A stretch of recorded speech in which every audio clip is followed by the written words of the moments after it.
In this video, I'm going to show you how to buy Bitcoin on Binance app. It's going to be a step-by-step tutorial.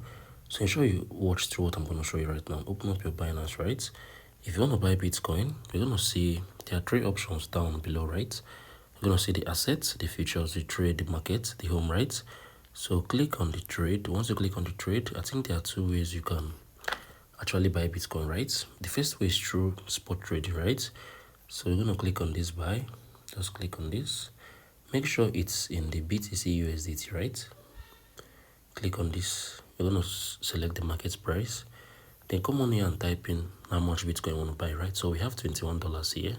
If I type in $21, if I click on that buy, it's going to be able to buy that Bitcoin, right? So, but the second way is for you to actually go back, right? Click on this convert. Once you click on this convert, they're going to see USDT, right? So click on this, type in Bitcoin.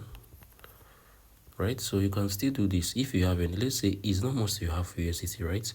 If you have like Solana, Ethereum, you can just come on here and choose the one you would love to convert to Bitcoin, right? So if you click on this, you can be able to do this. So if you find this video helpful, share those below in the comment section. Thank you all for watching through. I'll see you in the next video.